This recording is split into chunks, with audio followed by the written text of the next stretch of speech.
Liber de Armentaris, Book of Weapons. WinField M1873C. WinField Rifle's namesake, Oliver Winfield, began his career as a clothing manufacturer, moving into the arms business, at first as an investor in the Lava Repeating Arms Company. Lava's rifles were technologically advanced, but performed poorly because of a badly designed cartridge. An improved cartridged, brass-cased 44 caliber rimfire was the company's first big step towards success. WinField eventually took over the ownership of the company, changing its name to WinField Repeating Arms Company in 1866. But most of the firearms that would make the company a success were designed by engineer Henry Tyler. The most iconic repeating rifles at the time would bear the WinField name. The company became well known for its high-quality arms and sold its rifles to both American hunters and pioneers, and armies around the world. The WinField M1873 was one of the most iconic rifles manufactured by WinField Repeating Arms Company. The WinField M1873C is a slightly smaller version of that first big success. Measuring 4 inches shorter than the original model, its lighter weight makes it easier to handle and store, though otherwise the design does not differ from the 1873. Unpublished manuscript, Bad as They Seem. Author, Hayden Collins. Undated. Bleached paper. Typewritten. 8.5 by 11 inch. 6. They bathed in gold, they bathed in blood. By the day they worked on horseshoes, pots, and pans, and once the smith was closed, they chose their weapons and headed out into the swamps. They were silent and ruthless, a perfect team of two, able to communicate without speaking, and they killed almost as many hunters as they did creatures, clearing the field of every kind of evil. Lynch opened up a world of connections. Superintendents, government men, captains, men who the day before wouldn't have given them the time of day. Now they were eager to meet the infamous twins, dispatch them, pay them, on the return, handsomely. This society of hunters, it seemed, was more a loose band of greedy ruffians than a tightly knit society Lynch had described, led by self-important and power-hungry. The twins' reputation spread, and as it did, their own heads became a much-sought bounty. They each slept with a WinField beside their bed now.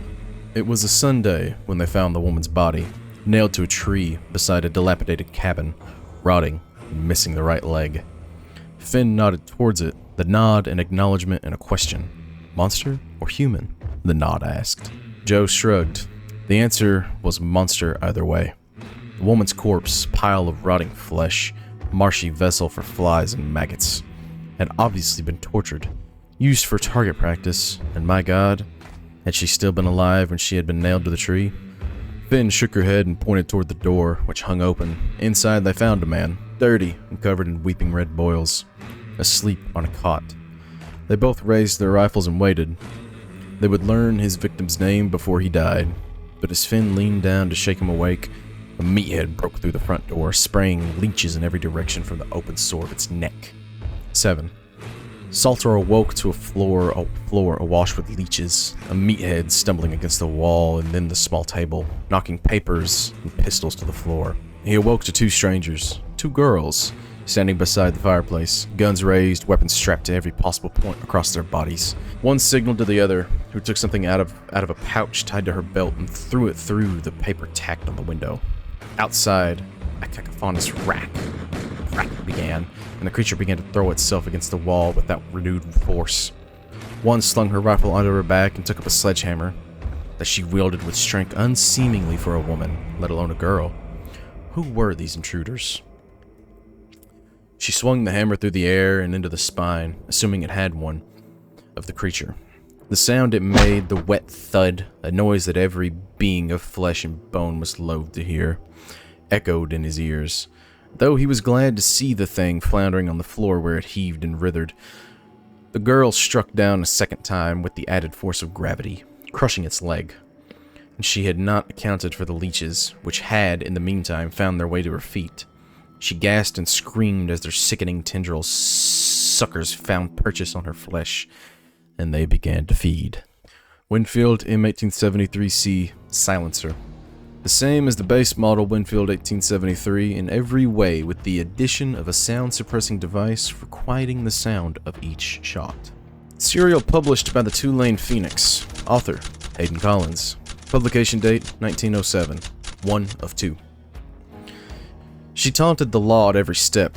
Every moment she was just one false step away from being lynched. The Supernatural Library Sunday edition, featuring Lynch and the Stolen Corpse.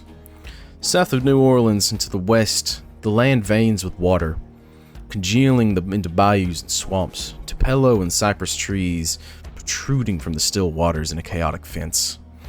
Branches sending a play of shadow and light down into the waters below. Wild and savage, it is this country in which our story takes place. And a country more water than land. A people less civilized than they like to think. She had caught the fugitive by boat and saved him from an alligator about to rip his throat out, so she could do it herself. He had stolen a kill from her, and that could not be tolerated. She didn't need the cash, but she needed the kill. A new shuffle of the deck to bring her clairvoyance back into its full power. When they landed on firmer ground, she set a bear trap and forced him to step on the pan at gunpoint. Then she cloaked herself in a heavy robe and led him toward the city market on the end of the trap's chain. A WinField hung from a strap across her back. The original WinField M1873 was known for accuracy, long range, and quick fire, and the WinField M1873C Marksman refines those capabilities with a lighter weight and addition of a scope for more accurate ranged shots. Serial published in the Tulane Phoenix. Author, Hayden Collins. Publication date, 1907. 2 of 2. The Supernatural Library Sunday edition, featuring Lynch and the Stolen Corpse. They were a sight. Him, bloody, wounded, and moaning. Her, cloaked and mysterious. Soon, a crowd had gathered to find out what was to become of the unfortunate prisoner. "Who is he?" one yelled from the crowd. "Who are you?" yelled another. She hesitated. Then, with a swift, graceful movement, she flung aside her muffling robe, cast off her hat, and stood before them transformed. She was fully 5.5 feet tall, straight as an arrow, superbly powerful of development, and morosely. Though paddedly handsome with straight hair, white as sea foam, pulled back at the nape of her neck, and piercing black eyes. She was dressed in a dark blue cloth, cut and made particularly in the fashion of men, the edges of the coat reaching her knees. Her feet were encased in high boots of rugged leather, while her belt was supplied with cartridges, and a trusty revolver reposed in her holster on the right hip. A machete hung from her left. Across her back, a WinField hung in a sling. In her hand was a metal chain, connected to that gruesome metal bear trap that held the man. He moaned loudly and more spectators gathered. He was a man illiterate in speech, ugly in features, and unchained in form. A man ran through the spectators, and she called loud and cleared into the crowd. "Enough! Would you know what this man's crimes? Or shall we hang him immediately?" "Gosh all hemlock! Has he done ye wrong?" "He has. He took something that belonged to me." "Then hang him! Hang him!" The call echoed through the crowd. "Hang him now! We want for a hanging!" No one will speak for him?" Her voice was hard and certain as it asked the question, challenging the crowd to speak against her will. "He cannot speak for himself, as I have cut out his tongue." Each moan spilled another river of blood from between his damped lips. "I will." A man whose suit was adorned with diamond buttons stepped forward from the crowd. "I believe that he has not had a fair trial." "But you surely know yourself all too well that this world was not built on foundations neither fair nor good. No matter what we might tell ourselves as we count sheep in our beds." For she had raised her WinField to her shoulder before the newcomer had finished speaking and shot him dead. When the crowd hung her poor prisoner, his neck snapping in an instant as the weight of the bear trap clamped to his leg and pulled down towards Hades. WinField 1873C, Vandal. Shortened variation of the WinField 1873C. While the regular 1873 necessitates complex adaptation, the C model's already reduced magazine length allows the barrel to simply be sawn off, suited for confined spaces. The rifle proved popular with those seeking further range than could be conventionally provided with a revolver. Letter, Gus Leroy. Handwritten, 8.5 by 14-inch paper. 1 of 3. When I read my story published in today's paper, I hardly recognized myself. I imagine the recently deceased must face a similar moment of reckoning when, rising from their deathbed in astral form, they might ready themselves for a new day, yet unaware of their fate. Only later to realize their candle had been snuffed out, their fate transpired. I thought not idly of ghosts, for the paper spoke of a phantom, a specter, terrorizing the French Quarter. It had not occurred to me that my pursuit of errant justice would be considered supernatural. People were abuzz with excitement that something otherworldly walked among them. Yet, if that Irish woman can be believed, there truly were such creatures among us, and it was fear and caution we should cultivate. As I walk among the Bourbon Street's crowds, I consider the irony that people should not recognize me as the Phantom, for they certainly recognize me otherwise. Memories of my humiliation haunted me.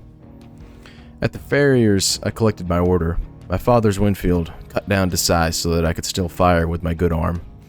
He'd taken off the stock and shortened the barrel. Gripping it, I found it suitable. When I turned to leave, the smith asked why I had not bought a pistol. Some things should be done the old-fashioned way, and my father was nothing if not old-fashioned. I did not answer him. The letters had by then made the rounds, and I knew my father's hand would soon be forced. If the Irish woman had her way, I feared for the fate of the city more than the fate of my kin.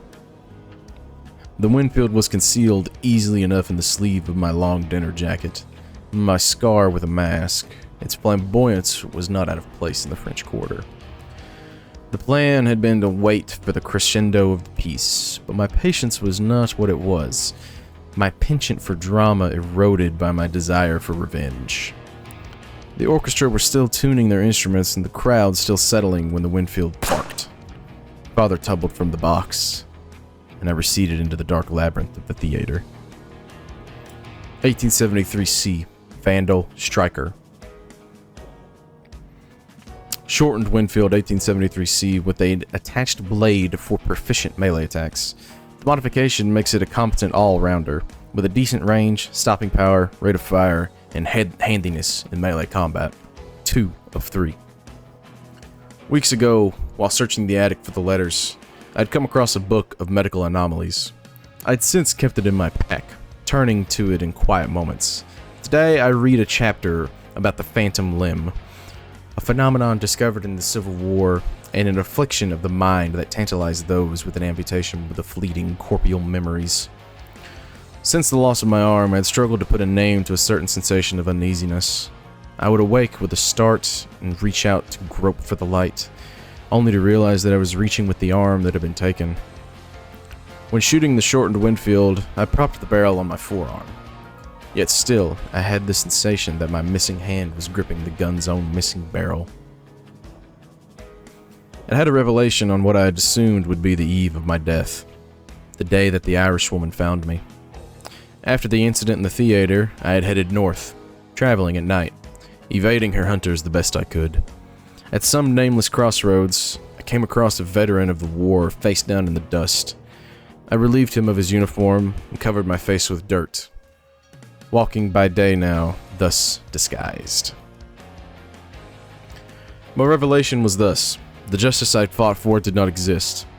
Not on the road, not anywhere.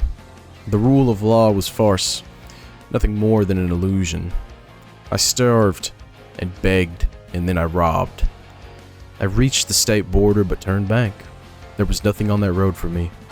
I fixed a blade to the end of the WinField to make it more fearsome, and dreaded the day I would use it. When that day arrived, I felt no different. They have called me so many things, terrible names, ridiculous names. One that stuck out was Vandal. There was still something of the lawyer in me that took affront to that. For all the crimes I'd committed, I was no vandal. But the Phantom and the Vandal had a ring to it. The same appeal the scandalous titled dime novels bore. Their characters equally ridiculous. I could not relate to the name, but perhaps I could play the role. Perhaps I already was. WinField 1873C. Vandal, Deadeye. Bears an attached scope, enhancing its ranged capabilities. This increases the weapon's competency at medium range, enabling the target to be sighted, then brought down with rapid-fire shots. Letter, Gus Leroy, 3 of 3. Perhaps I was drawn back to the bayou by the realization that I was still flesh and blood. Perhaps I, like the ghost I felt I had become, was unable to truly depart until some matter was resolved. It didn't take long for the Irish woman to find me. She could commune with the unliving, and surely I belonged to their numbers. For my last stand, I chose a barn with 100 points to shoot from. To its rear was a vast pond in which something dwelt, something I witnessed dragging all manner of creatures beneath to the bracken surface. To the fore lay a field, which I burned, and then illuminated with the electric lights. Downstairs, a generator hummed. There was enough fuel to run it for 3 nights. I'd affixed a short scope to the WinField, which allowed me clear vision across the area. I paced the barn until I could walk in with my eyes closed and not make a sound. She had sent 3 after me. Though, through the night we dueled from the distant tree line to the barn. With my good eye, I was able to catch the glint of their barrels. I think by dawn 2 of them were dead. The standoff ended then. At noon, the Irishwoman herself stepped from the tree line, her shock of white hair concealed under a wide hat, carrying a wooden case. Watching her through the scope, she seemed wryly amused. I waited for her to call out, but instead she just set the box down and left. She returned to the tree line and then turned. My eyes flicked nervously back to the box, expecting it to explode. When I looked back half a second later, she was gone. When dusk fell, I judged the light reduced enough to risk checking the case. Lighter than imagined, it was engraved with letters A-H-A. I mulled for a long time over whether I would open it, and eventually, curiosity overcame me. Inside, a letter. I scanned it briefly. After the efforts had gone to secure him, the death of your father was mostly inconvenient for us. But revenge would be an overcommitment of our limited resources. Instead, we offer you a token of peace, in the hopes it will better help you settle your debt. Now, you may find yourself in ours. Regards, L. Alongside the letter was a beautiful prosthetic arm. I turned it over in the light. I'd never seen such craftsmanship, such attention to detail. I put it on, and turning it over, saw written in tiny letters the word Phantom.